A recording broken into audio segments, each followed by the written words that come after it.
Well, hello, it's another week, another movie. Rainbow flick over the crimson screen with, as usual, my dear Anthony. Mm.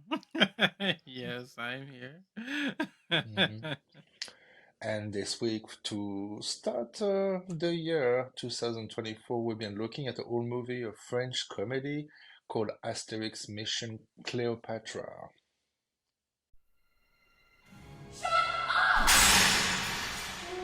Have you forgotten?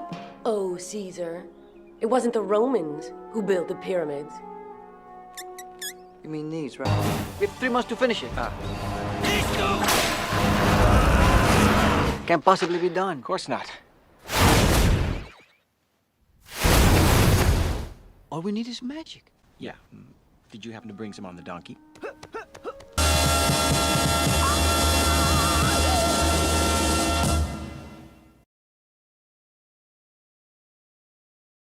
You said this movie was released in 2002? 2002, indeed. So it's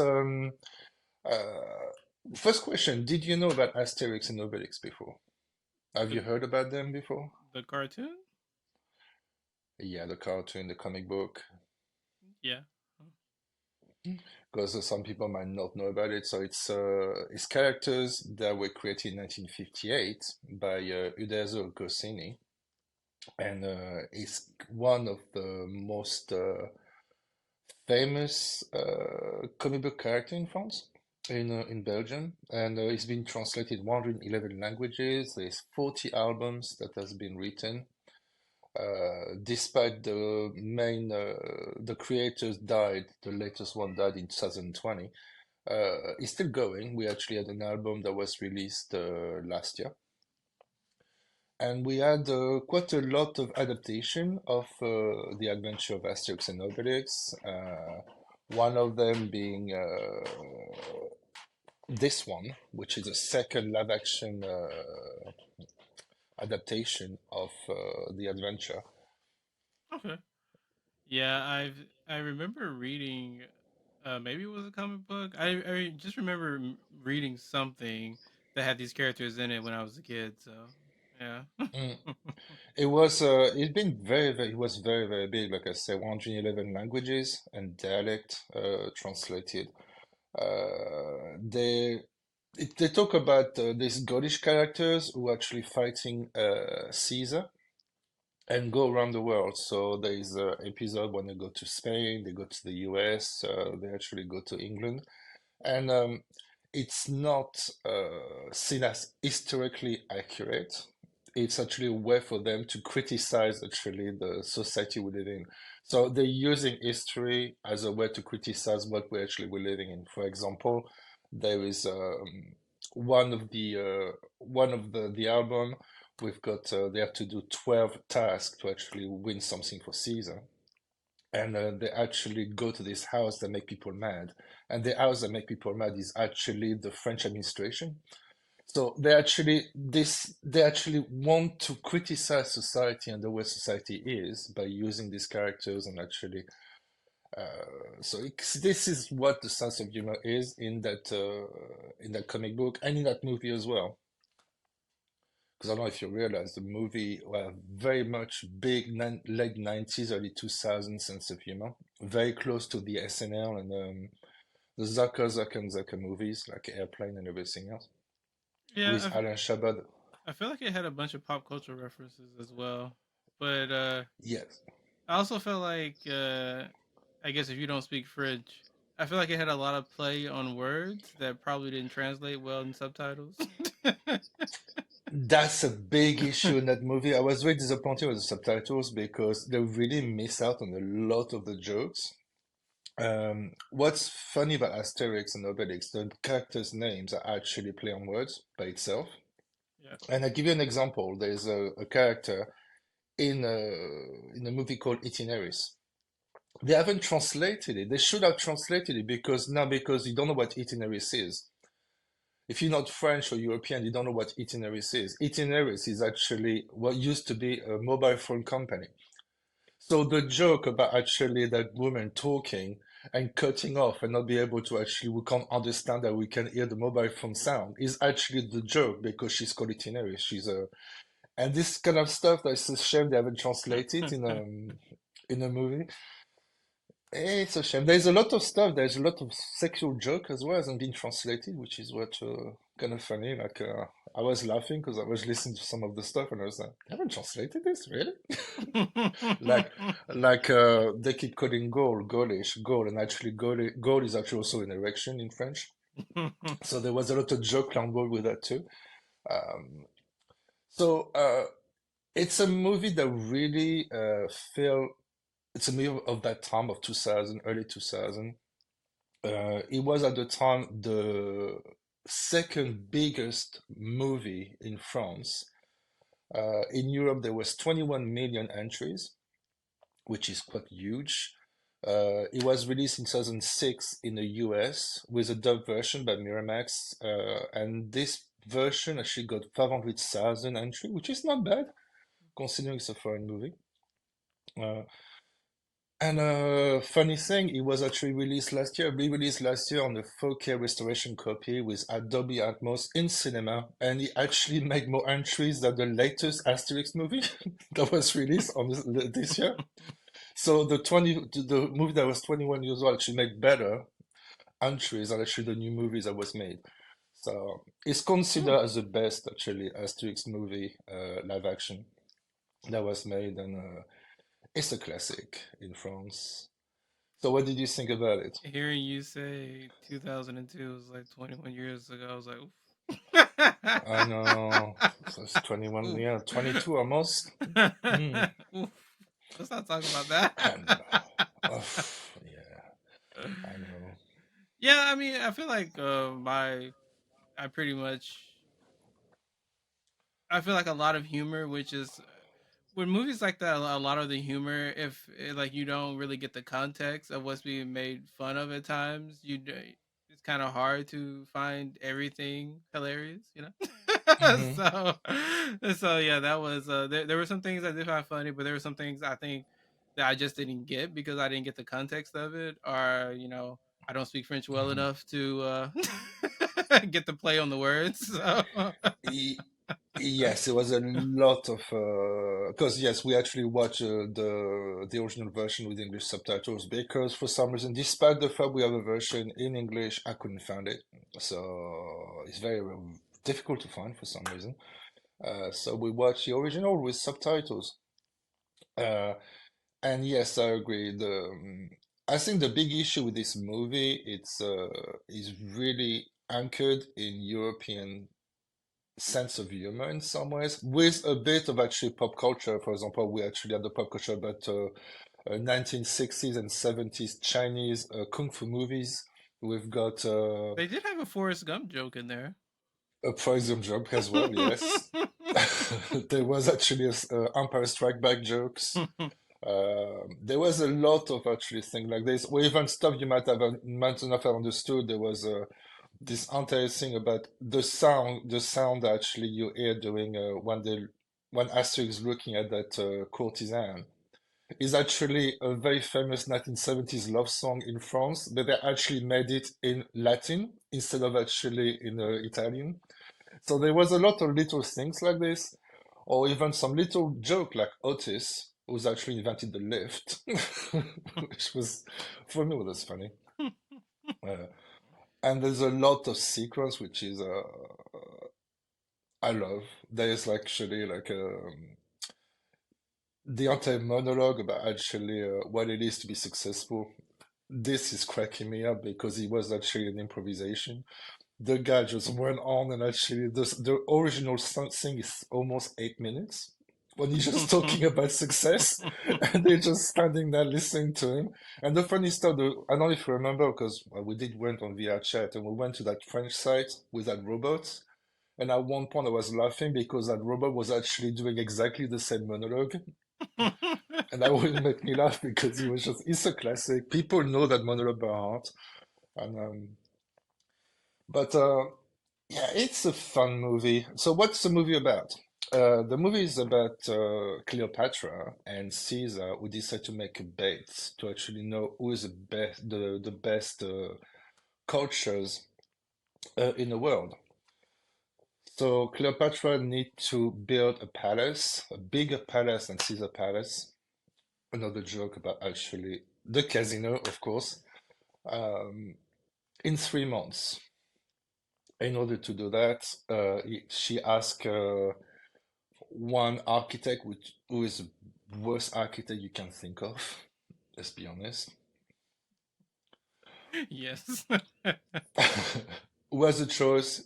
Have to do it in 3 months, otherwise you're gonna be fed to the crocodiles. With a joke with Jurassic Park, with a little the lamb actually going down to the crocodile and being eaten. You just see the stuff, but there was a lot of small things everywhere, which is I love the movie for that reason. And of course, the architect of the queen not happy because he wanted to do the palace. This I tried to sabotage everything. So the only way to do a palace in 3 months would be to ask the Asterix and Obelix and the Gaulish to actually use the magic potion that give them a lot of strength in order to finish it on time. And that's pretty much it. That's actually the story. Very simple story, but it's fun. With a nice James Brown dancing. There is, yes. There's a lot of humor like this. Like I don't know if you realize every time they're doing a movement, they're actually doing a movement from the Egyptian hieroglyph, Yeah. which is always cracking me up because it just every time you're seeing it and it's so funny. The joke about the culture, the joke as well about a lot of things. It's really, really there's so much stuff in there. So you can watch it like five, 6 or 7 times. I would always find something new that I haven't realized. So no wonder it's actually called. It's actually one of the best comedy in And France. you said there was a newer one that just came out? There's a new one that came out, yeah. Same actors? No, actually, we actually had two with the actors we saw. Okay, I can explain it. So we got actually two live action with the actors. So with Christian Clavier, who's playing Asterix, and Gérard Depardieu playing Obelix. And then we got all the movie that's made with other actors playing the characters. So, but personally, I would say stick to the second one. The other one are not that great, let's be honest. What happened is Alain Chabat is a very Alain Chabat is part of a group called Les Nuls, which is a group of comedians that were very influenced with SNL, the movies, American sense of humor. So you can actually see everything. We watched together a movie, City of Fear, a family comedy, when we were in TV Island. Hmm. And it was from them as well. And you can see the same kind of humor, actually trying to find the nonsensical things in life, in the dialogues and everything else. And you can find that in here. But one of the creator of Asterix didn't like the movie at all because he found the humor was way too contemporary compared to actually what he written, because he wanted really an adaptation of the book itself. But what Chabat did, which was very clever, he took the story, but he adapted it for today, and not actually for something, because the original is from 1968, I think. So it's a different kind of sense of humor in 68 in 2002. Very different. It is. So the thing is, the guy didn't like actually the movie, so a lot of the movie afterwards couldn't go as mad as this one. But he just said no, I don't want basically. He had a right of veto on screenplay, so the rest we had basically are pretty much adaptation of actually what we have today. So it's not really that great.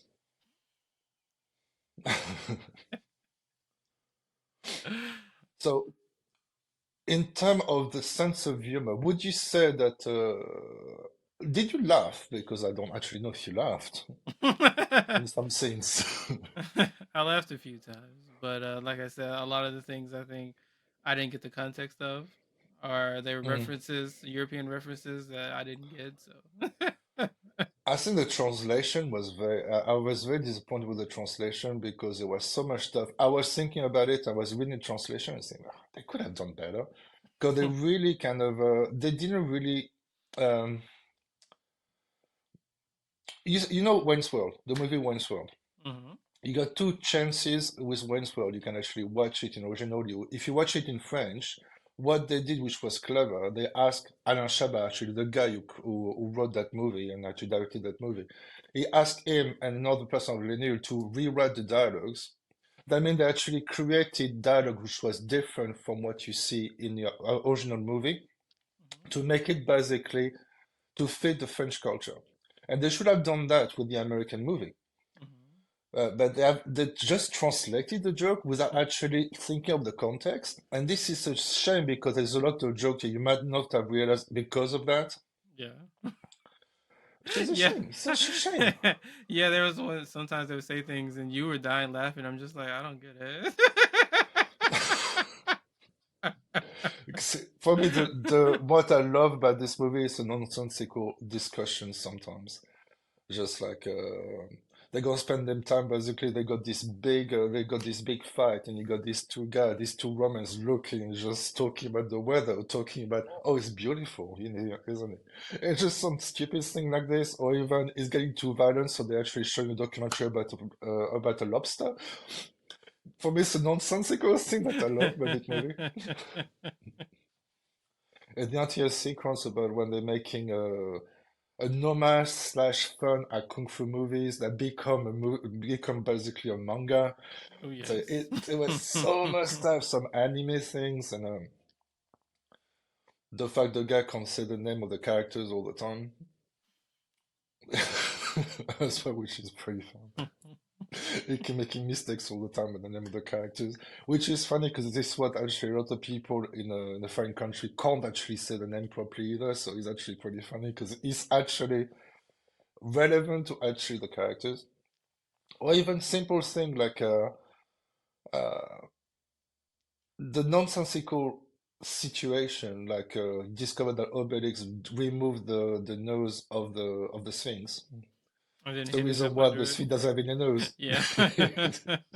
It's so stupid, but it's funny for the kids because some of the joke actually really kind of childish, but there's a lot of thing there actually for the adult as well. A lot of references about movies, like you say, Forrest Gump, Empire Strike Back,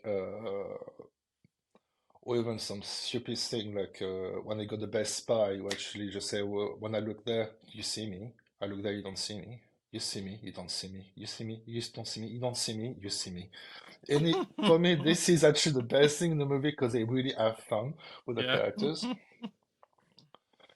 So I thought it would be nice to actually watch something a bit different and actually maybe find something that you might not have seen and to see if it still holds up today, because sometimes comedy can grow old disgracefully, I would say. Especially in 2023 or 2024. Yes. Yeah, and let's say one of the character actually played, but actually this became one of the of the actor became kind of cancelled in France now. So Isn't he supposed to be like a controversial comedian or something? yeah, the black guy who Yeah. actually played. Oh, you know about it? Okay. Yeah, he became very controversial, but he's funny in the movie, so he is. And Monica Bellucci as well, la beautiful Monica Bellucci playing Cleopatra. Uh, so yeah. So overall, would you say that people who are not who don't know much about French culture should watch this movie anyway? Yeah. Why not? I mean, I wouldn't say no, but I feel like if you don't have any knowledge I guess not knowledge in general, but more niche.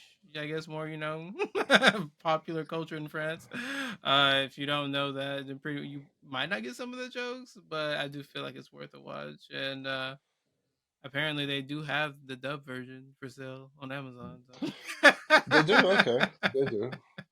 But I would say it's actually a very nice movie for kids. It's like an adventure movie. It's kind of live action cartoon in some ways. It's big budget as well. Like it's there was huge amount of money put in that Wasn't movie. it like two It hundred was million? yeah, it was one really expensive movie. It was shot in Morocco. It was shot basically on in Morocco. So many people was on this movie. The costume are amazing. Everything in this movie is just crazy. What they actually done for that movie. And at 21 million European entry, that's pretty good. Ooh. So, should we actually talk about a crystal now? How many crystal do you want to give out of 10? I give it a 7. Yeah, I agree with you.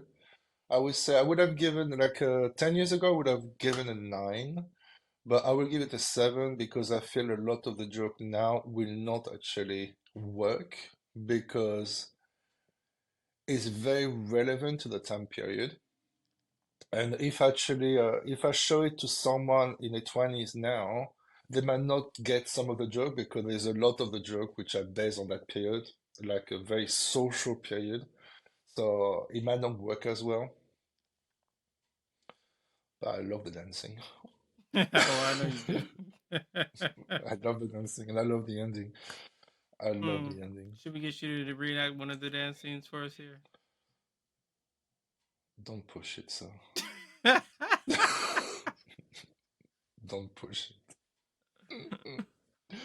But yeah, so I will give it, I would say, I will give it 8 because I do love Alain Chabat. Fan Alain Chabat is one of these comedian slash director slash writer who does some really cool stuff. And we must be going to be watch another one or two movie. I've got an idea, but maybe watching Smokey Makes You Cough when he actually, which is a which is a simple story of what happened when the Power Rangers actually have a day off.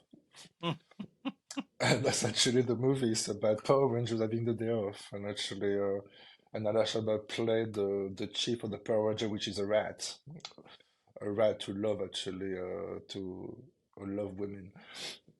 It's a very weird movie, and we're gonna be watching that eventually this year. Yeah, So yes. are we combining the Power Rangers with Teenage Mutant Ninja Turtles? What's going on here? It's really weird. It's really, but it's from the guy who actually created that horror movie about this tiger that killed people with powers. Oh, I remember that Remember movie. that movie? Well, it's made by the same guy. Yes. With the same guy, you actually have this giant fly you actually can have power too. So it's a very weird thing. So we're gonna watch some of these movies eventually. So I think that's enough for today. I guess so. Anything you want to add? No, I'm looking forward to see what movie we're gonna do next week. Okay. Well, I guess I'll see you guys next week. See you again next week. Bye bye.